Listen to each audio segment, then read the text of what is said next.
The rain pounds relentlessly against my body as I navigate the desolate streets of the city.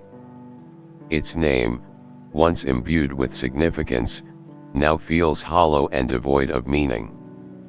Each droplet of rain serves as a reminder of the decay that permeates every corner of this place, a decay that mirrors the emptiness within me. With each step, I feel myself sinking deeper into the murky depths of this urban abyss, lost in a sea of forgotten memories and shattered dreams. The city whispers its secrets to me in the howling wind. On this Sunday night, shrouded in the cloak of darkness, I find myself trailing a figure through the labyrinthine streets of the city. Their silhouette dances in the dim glow of the streetlights, an enigmatic specter leading me deeper into the heart of the unknown. With each fleeting moment, the moon ascends higher in the sky, drawing closer to the stroke of midnight, the witching hour when secrets are laid bare and destinies are sealed. As I shadow my elusive quarry, a sense of anticipation courses through my veins, mingling with the palpable tension that hangs heavy in the air. Every step brings me closer to my elusive prize, a revelation that promises to unravel the mysteries that have plagued my restless mind for far too long. With bated breath, I press forward, guided by the silent whispers of the night and the unyielding pull of fate. The relentless drumming of rain crescendos into a deafening cacophony, drowning out all other sounds save for the incessant ticking of the seconds echoing in my mind. Tick, tick, tick. The rhythm of time marches forward with ruthless determination, each beat a reminder of the sins that stain my soul. You sin for fun. The words reverberate through the empty chambers of my mind, a chilling accusation that cuts through the darkness like a blade. The voice, a haunting whisper carried on the wind, serves as a damning indictment of my existence, a testament to the darkness that lurks within. In the midst of the deluge, I stand frozen, my heart heavy with the weight of guilt and remorse. Each raindrop that falls from the heavens feels like a condemnation, a punishment for crimes both real and imagined. As I hold my victim close, their eyes wide with terror, I meet their gaze with a cold resolve born of desperation and despair. In that fleeting moment of connection, I see the reflection of my own sins mirrored back at me, a haunting reminder of the darkness that festers within. But there is no time for remorse, no room for hesitation in the face of the truth that must be revealed. With a steady hand and a heart heavy with regret, I utter but a few words, words that hang heavy in the air like a curse spoken into the void. They call you Father in church, I whisper, the words dripping with venomous accusation.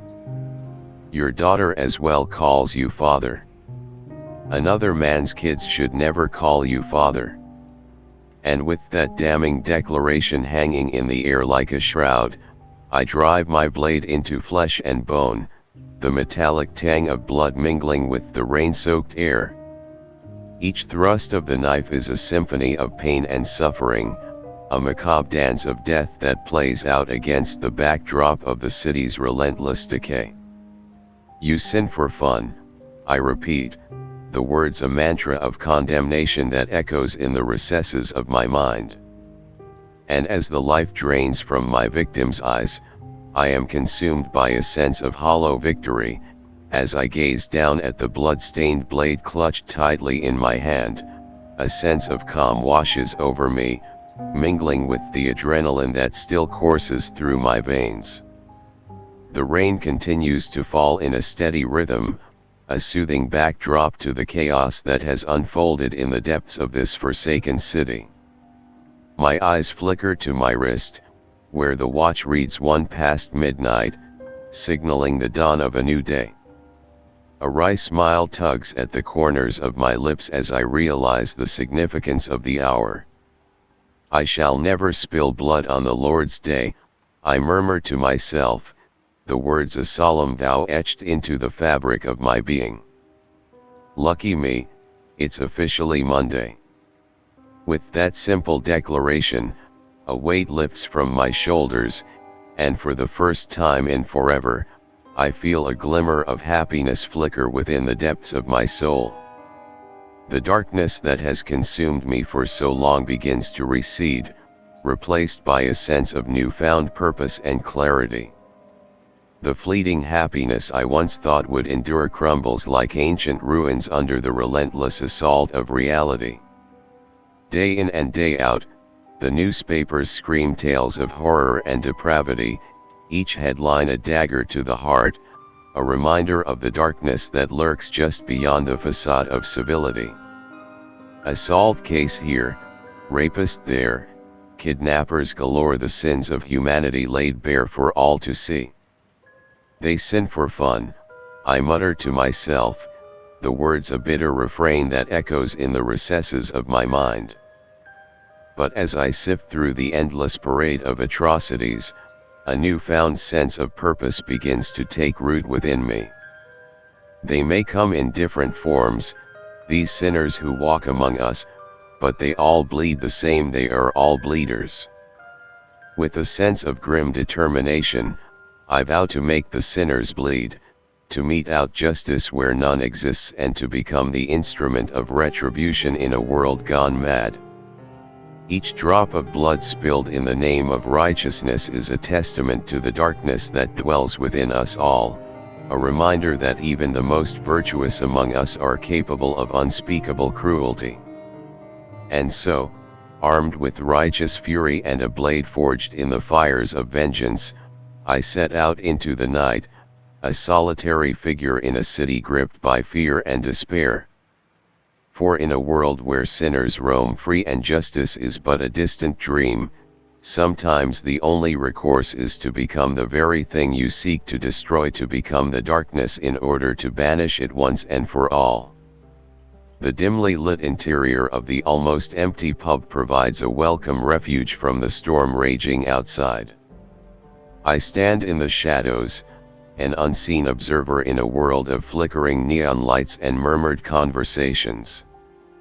It's here, amidst the hushed tones of the patrons and the clinking of glasses, that I overhear the off-duty officer regaling his friends with tales of his exploits.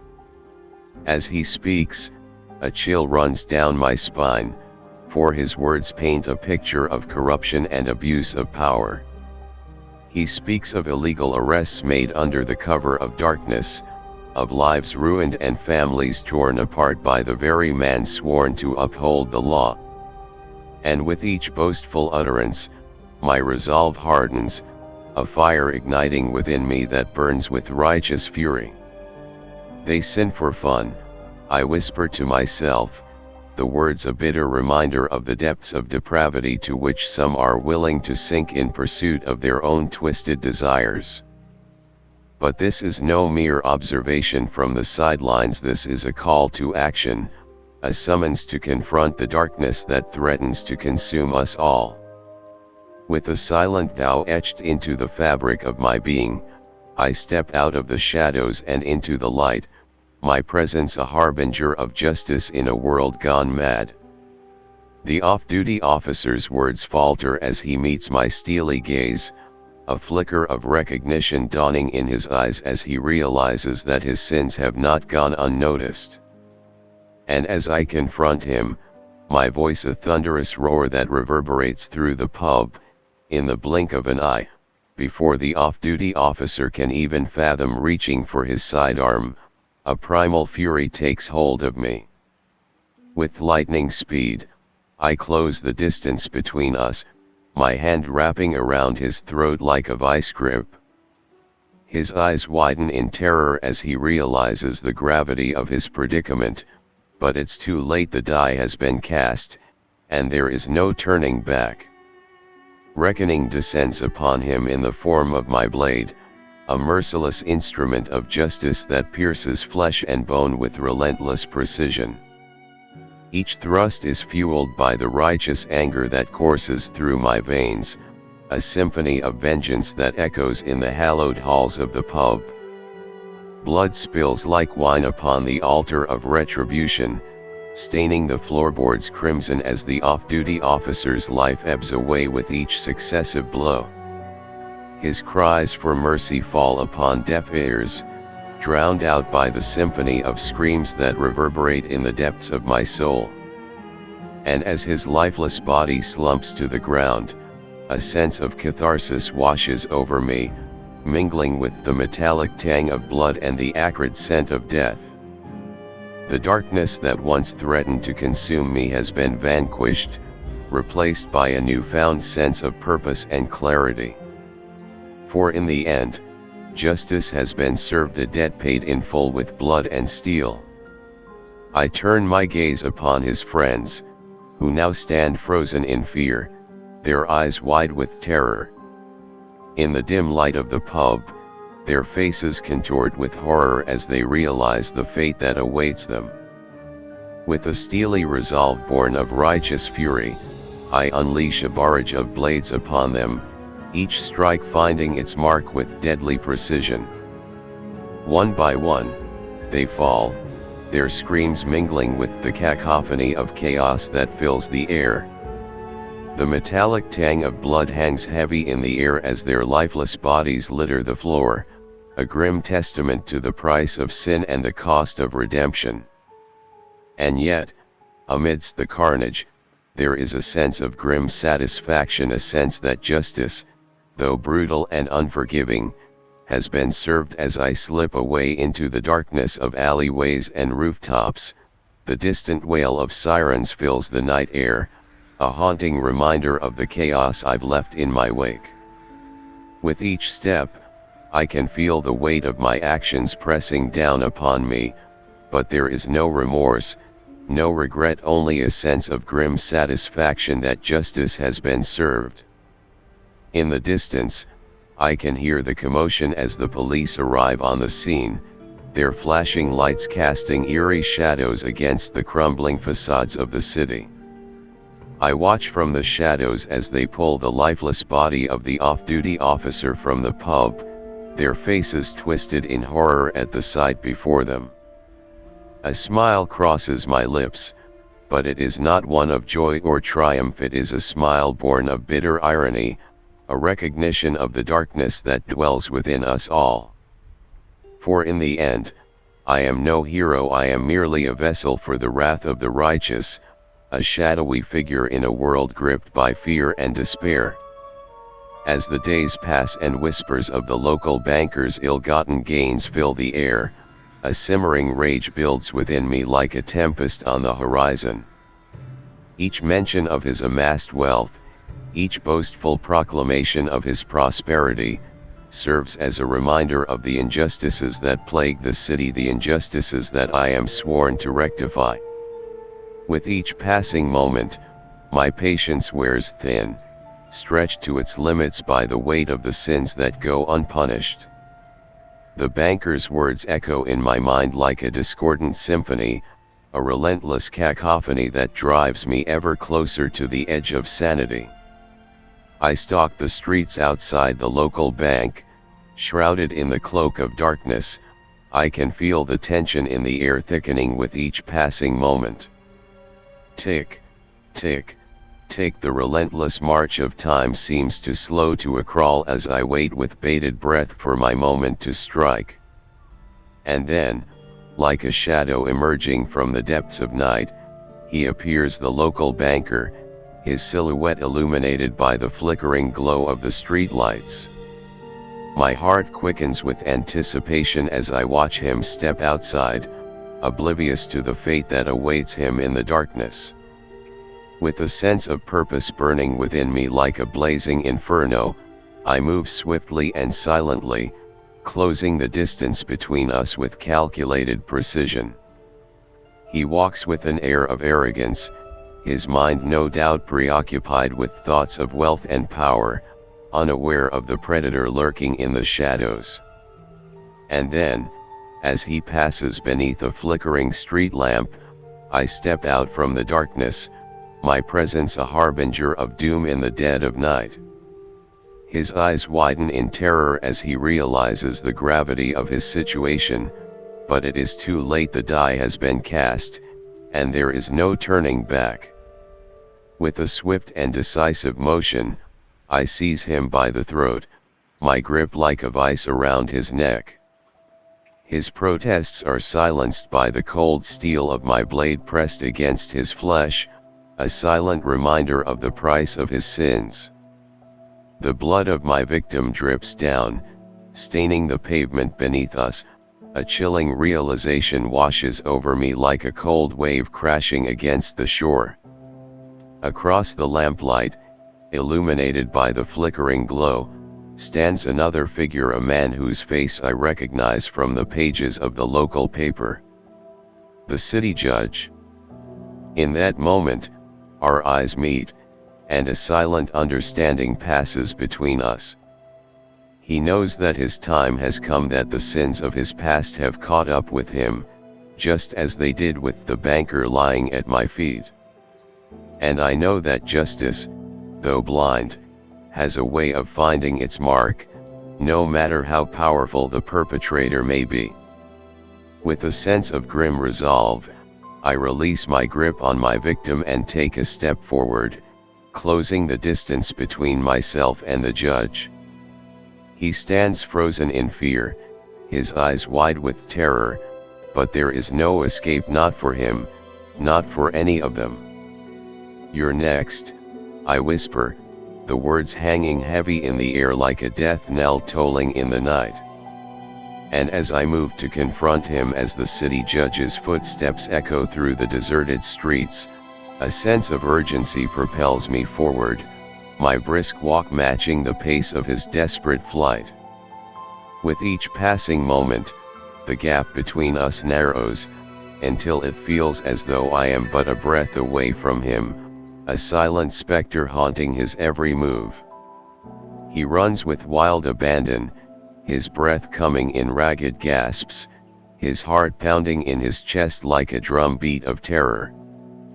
But try as he might to outrun his fate, there is no escape, not from me, not from the relentless pursuit of justice that shadows his every step. Through winding alleyways and labyrinthine streets, I follow in his wake, a silent predator stalking its prey through the darkness of the night. His cries for help fall upon deaf ears, swallowed by the abyss of the city's forgotten corners. And yet, despite the futility of his flight, a flicker of defiance burns within him, a refusal to surrender to the darkness that threatens to consume him whole. But in the end, it is a futile gesture, a last gasp of defiance in the face of inevitable doom. For justice, though it may be blind, is a force to be reckoned with, a force that knows no mercy and shows no quarter.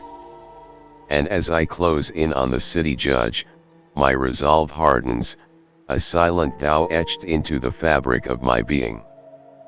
As I continue my relentless pursuit of the city judge, my mind races with thoughts of the countless lives he could have saved, the injustices he could have righted, but chose not to. Each step forward is fueled by the weight of their collective suffering, a burden that grows heavier with each passing moment. I think of the victims who sought justice, only to be turned away by a system corrupted by greed and power. I think of the families torn apart by his rulings, the innocent condemned to lives of misery and despair while the guilty roam free. But amidst the sea of despair, a flicker of hope ignites within me, a determination to hold him to account for his crimes, to become the instrument of retribution for those who have been wronged. And as the city judge whirls around in a panic, his eyes darting wildly in search of the unseen threat that stalks him, a cold chill grips his heart like icy tendrils creeping through his veins. In the darkness of the night, he is alone with his fear, alone with his guilt, alone with the sins that weigh heavy on his soul. And then, like a ghost emerging from the shadows, I materialize before him, my presence a silent indictment of his crimes. His breath catches in his throat, his pulse quickening with each beat as he meets my gaze, the depths of his terror laid bare for all to see. You sin for fun, I declare, my voice a thunderous roar that reverberates through the empty streets like a clarion call of judgment. The words hang heavy in the air, pregnant with the weight of all that he has done and all that he has failed to do. In that moment, there is no escape, no reprieve from the reckoning that awaits him. For justice, though it may be blind, is a force to be reckoned with, a force that knows no mercy and shows no quarter. As the blade plunges deep into the heart of the city judge, a sense of euphoria washes over me like a tidal wave, drowning out the cacophony of fear and despair that has haunted these streets for far too long. In that moment of catharsis, I am consumed by a profound sense of bliss and happiness, a feeling that transcends the darkness that surrounds us. In the recesses of my mind, I hear the sound of church bells ringing out in jubilation, their melodious chimes a symphony of triumph and redemption. The scent of flowers fills the air, their sweet perfume mingling with the metallic tang of blood, a stark reminder of the fragility of life and the inevitability of death. With each thrust of the blade, I am filled with a sense of purpose and clarity, knowing that justice has been served and that the innocent can finally rest in peace. For in a world where sinners roam free and the innocent suffer, sometimes the only recourse is to become the darkness that lurks within us all, to become the instrument of retribution and the harbinger of hope in a world gripped by fear and despair. In the midst of my euphoria, a chill runs down my spine as I hear a much younger voice pierce through the haze of triumph. You sin for fun, the voice screams, its accusatory tone cutting through the air like a knife. I turn to face the source of the voice and find myself staring into the eyes of a young boy, his hands trembling as he brandishes a gleaming .44 Magnum, its barrel trained on me with deadly intent. In that moment, in the blink of an eye, the deafening roar of gunfire shatters the silence of the night as the bullet from the boy's gun tears through my heart. A searing pain lances through my chest, radiating outwards in waves of agony as my lifeblood spills onto the pavement beneath me. Time slows to a crawl as I stagger backwards, the world spinning dizzily around me as darkness creeps in at the edges of my vision. In that final, fleeting moment, I am consumed by a sense of profound regret, a regret for the lives I have taken, for the sins I have committed, for the darkness that has consumed me whole. But amidst the pain and the sorrow, there is also a glimmer of hope, a hope that my sacrifice will not be in vain, that justice will prevail in the end, that the cycle of violence and despair will be broken once and for all. As the cold embrace of death envelopes me, I am filled with a sense of peace born of the knowledge that my journey is at an end, that my quest for redemption has reached its conclusion. And as I slip into the void, a solitary figure in a world gripped by fear and despair, I know that my legacy will live on, a testament to the enduring power of the human spirit, and the eternal struggle between light and darkness in the heart of every soul. The rain pours relentlessly as I stand on Fleet Street, the echoes of gunshots still ringing in my ears. My hands tremble as I lower the gun, the weight of what I've done settling heavily upon me. I glance up and see the name of the city emblazoned on the wall, Lancaster City. It's a reminder that even in a place like this, where darkness lurks in every shadow, there is still a glimmer of hope. But as I look around at the desolation that surrounds me, I wonder if that hope is nothing more than a fleeting illusion. Fleet Street, with its crumbling buildings and abandoned alleyways, seems to embody the despair that plagues the city. And yet, amidst the chaos and the violence, there is also a sense of possibility, a chance for redemption, for justice, for a better tomorrow. As I stand on Fleet Street, bathed in the glow of the street lights, I realize that the power to change lies within each of us, waiting to be unleashed. And so, with a heavy heart and a determined spirit, I set out into the night, knowing that the road ahead will be long and fraught with peril. But as long as there are those who cry out for justice, as long as there are sinners who roam free and innocence that cries out to be avenged, I will be there, a silent guardian in the night, a solitary figure in a city crying out for redemption.